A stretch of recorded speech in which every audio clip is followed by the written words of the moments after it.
안녕하십니까? 러빙타임 새벽을 여는 예수 묵상 시간입니다. 오늘의 예수 묵상 범위는 고린도전서 14장 1절로 12절까지의 말씀입니다.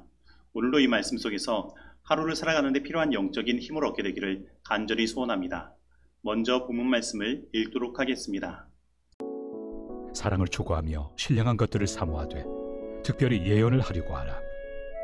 방언을 말하는 자는 사람에게 하지 아니하고 하나님께 하나니 이는 알아듣는 자가 없고 영으로 비밀을 말함이라. 그러나 예언하는 자는 사람에게 말하여 덕을 세우며 권면하며 위로하는 것이요, 방언을 말하는 자는 자기의 덕을 세우고 예언하는 자는 교회의 덕을 세우나니 나는 너희가 다 방언 말하기를 원하나 특별히 예언하기를 원하노라. 만일 방언을 말하는 자가 통역하여 교회의 덕을 세우지 아니하면 예언하는 자만 못하니라. 그런즉 형제들아, 내가 너희에게 나아가서 방언으로 말하고 계시나 지식이나 예언이나 가르치는 것으로 말하지 아니하면 너희에게 무엇이 유익하리요? 혹 필이나 검은고와 같이 생명 없는 것이 소리를 낼 때 그 음의 분별을 나타내지 아니하면 필이 부는 것인지 검은고 타는 것인지 어찌 알게 되리요? 만일 나팔이 분명하지 못한 소리를 내면 누가 전투를 준비하리요? 이와 같이 너희도 혀로서 알아듣기 쉬운 말을 하지 아니하면 그 말하는 것을 어찌 알리요? 이는 허공에다 말하는 것이라. 이같이 세상의 소리의 종류가 많으나 뜻없는 소리는 없나니 그러므로 내가 그 소리의 뜻을 알지 못하면 내가 말하는 자에게 외국인이 되고 말하는 자도 내게 외국인이 되리니, 그러므로 너희도 영적인 것을 사모하는 자인즉 교회의 덕을 세우기 위하여 그것이 풍성하기를 구하라. 말씀 줄거리입니다. 방언은 하나님께 하는 것이고 사람에게 하는 것이 아니기에 덕을 세우기 위한 예언하기를 권합니다. 그리고 알아듣기 쉬운 말을 할 때에 교회의 덕을 세우는 것이며 그 뜻을 알지 못하면 야만과 다름없다고 말합니다. 또한 특별히 신령한 것을 사모한다면 교회의 덕을 풍성히 세우기를 구하라고 말합니다. 오늘 본문 말씀에서 사도 바울은 먼저 고린도전서 13장에서 이야기했던 사랑의 길을 따르도록 격려하고 있습니다. 그런데 여기에서 따라라고 번역된 헬라어 디오코는 단순히 따르는 것이 아니라 추격하는 의미를 가지고 있습니다. 즉 사도 바울은 앞에서 언급한 고린도전서 13장의 사랑과 같은 사랑을 고린도전서 14장을 시작하면서 사냥꾼이 사냥감을 추격하듯이 적극적으로 따를 것을 당부하고 있는 것입니다. 그렇다면 어떠한 것이 사랑을 적극적으로 추격하며 따르는 것일까요? 바울은 바로 이 사랑을 적극적으로 추격하며 따르는 것을 신령한 것들을 사모하는 것으로 이야기하는데, 바울은 고린도전서 12장부터 그 신령한 것들을 성령의 은사와 관련하여 설명하고 있습니다. 다시 말하면 이 성령의 은사들은 결국 사랑을 추구하며 적극적으로 실천하는 모습으로 실천되어야 한다는 것입니다. 특별히 이 고린도전서 14장에서 사도 바울은 방언과 예언을 통하여 이 성령의 은사들이 구체적으로 어떻게 활용되어야 하는지를 설명하는데, 이 성령의 은사들이 추구하는 목적은 바로 자기의 덕을 세우는 것이 아니라 교회의 덕을 세우는 것이라고 말하고 있습니다. 그리고 구체적으로 사도 바울은 특별히 방언보다는 예언을 하라고 말합니다. 그 이유는 그 뜻을 알 수 없는 방언, 통역되지 않은 방언은 사람에게 하는 것이 아니라 하나님께 하는 것이며 자기의 덕을 세우는 것인 반면에 예언은 사람에게 말하며 교회의 덕을 세우고 사람에게 권면하며 안위하는 것이기 때문입니다. 실제적으로 고린도 교회는 이러한 알아듣지 못하는 방언을 행함으로 자신의 영적인 권위를 세우고 이것을 할 수 있느냐 아니냐에 따라 그 영적인 계급을 나누는 것처럼 행하는 무리들이 존재했습니다. 심지어 이들은 공중예배 시에 대표 기도를 하면서 방언으로 기도를 하기까지 한 것입니다. 그래서 이들은 그러한 것들을 통해서 자기 자신을 세운 것입니다. 다시 말하면 이 영적인 은사들의 활용의 방향이 오직 자기의 유익만을 향해 있었던 것입니다. 한 번은 전철을 타고 가는데 한 전도자가 타서 전도를 하기 시작했습니다. 그리고 그는 성경책을 펴서 손에 들고 그것을 읽었습니다.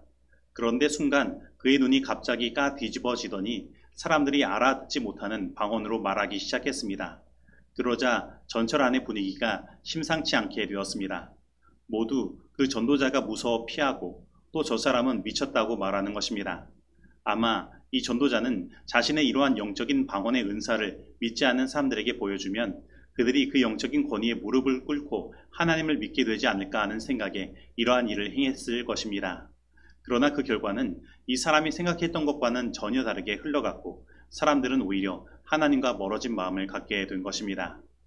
그런데 사도 바울은 바로 이러한 결과를 이미 오늘 본문 말씀 11절에서 다음과 같이 이야기하고 있습니다. 그러므로 내가 그 소리의 뜻을 알지 못하면 내가 말하는 자에게 외국인이 되고 말하는 자도 내게 외국인이 되리니. 특별히 여기에서 외국인이 된다는 말은 소외되고 멀어진 느낌을 받는다는 것입니다. 그리고 그렇게 만드는 주 원인은 그 소리의 뜻을 알아듣지 못하기 때문입니다. 그래서 우리는 이 영적인 은사들이 공중 예배 시에 어떻게 활용되어야 하는지에 대한 원칙을 하나 발견하게 됩니다. 그것은 바로 성도들과 소통할 수 있고 공감되며 알아들을 수 있게 이 영적인 은사가 활용되어야 한다는 것입니다.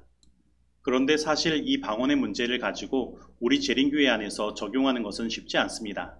왜냐하면 우리 재림교회 안에는 이러한 알아듣지 못하는 방언을 하는 경우가 거의 없기 때문입니다. 하지만 초기 우리 재림교회 안에서도 이러한 알아듣지 못하는 방언을 하며 시끄럽게 예배하는 일들이 벌어졌었습니다. 그리고 그 일에 대하여 화이트 부인은 그것이 하나님의 뜻이 아님을 분명히 이야기하였고 그 뒤로 이러한 예배의 모습이 우리 재림교회 안에서 사라지게 된 것입니다.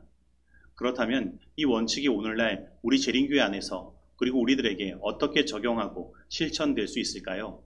우리는 이 말씀을 교회 안의 소통의 문제로 적용할 수 있습니다. 예를 들면 어떤 경우는 교회에서 단에 선 사람들이 어떤 단어와 말을 사용했는데 그것이 너무 유식한 말이어서 성도들이 알아듣지 못하는 경우들이 있는 것입니다. 그리고 혹 교회 안에 은어와 같이 사용되는 말들을 사용하므로 그 교회 안의 사람들은 그것이 무엇인지 알아듣는데 새로운 신자들은 전혀 알아듣지 못하고 소외감을 느끼는 경우들이 있는 것입니다. 그래서 교회 안에서 사용되는 언어의 수준을 우리는 좀 더 이해하기 쉬운 수준으로 낮출 필요가 있습니다.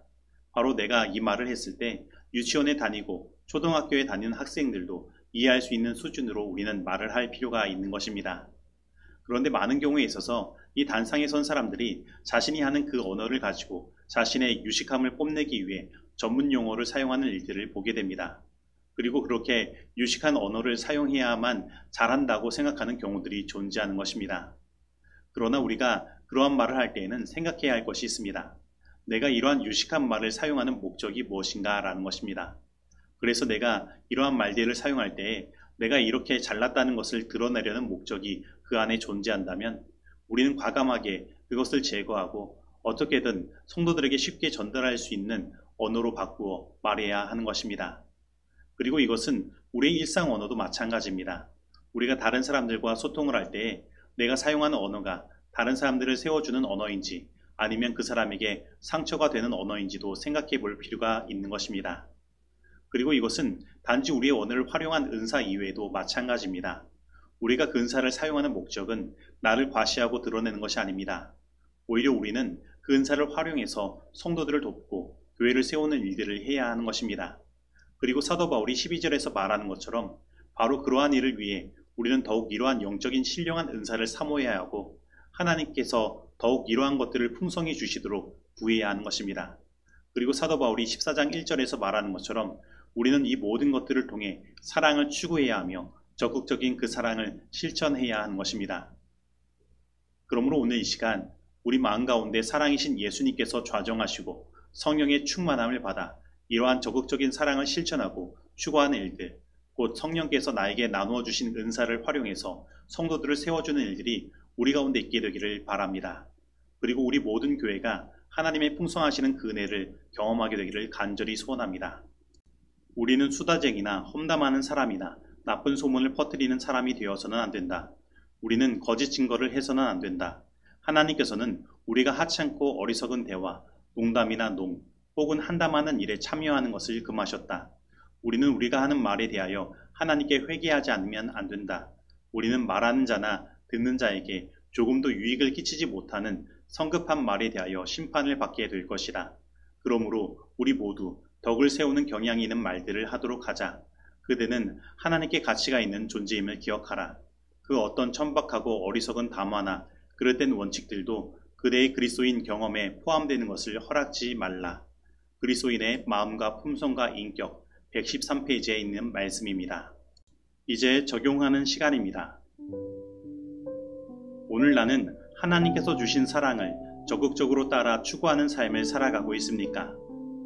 오늘 나는 성령께서 나에게 주신 은사를 통해 나의 덕을 세우고 있습니까? 아니면 다른 사람들과 교회의 덕을 세우고 있습니까? 오늘 나는 다른 사람들이 알아듣기 쉬운 언어로 소통하며 그들을 안위하고 위로하는 일들을 하고 있습니까? 혹 다른 사람들에게 상처가 되는 말들을 사용함으로 전혀 덕이 되지 않는 일들을 행하고 있지는 않습니까? 오늘 이 말씀 속에서 내가 실천해야 할 것은 무엇입니까? 기도하시겠습니다. 하나님 아버지, 오늘 우리들에게 성령을 통해 은사들을 나누어 주시고 그것들을 통해 당신의 사랑을 적극적으로 따르며 나타낼 수 있는 길을 열어주시니 감사드립니다. 하나님, 오늘 우리들에게 먼저 하나님께서 우리들에게 주신 은사가 무엇인지를 깨닫게 하여 주시고 그것을 통해 나를 세우는 것이 아니라 다른 사람들을 세워주며 이 교회를 세워줄 수 있도록 하여 주시옵소서.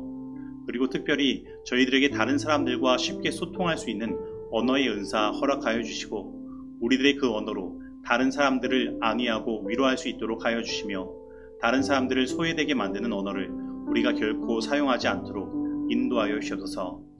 그래서 오늘 우리들의 교회가 이 성령의 은사들로 말미암아 더욱 풍성해지며 하나님의 사랑이 넘치는 교회가 되게 하여 주옵소서.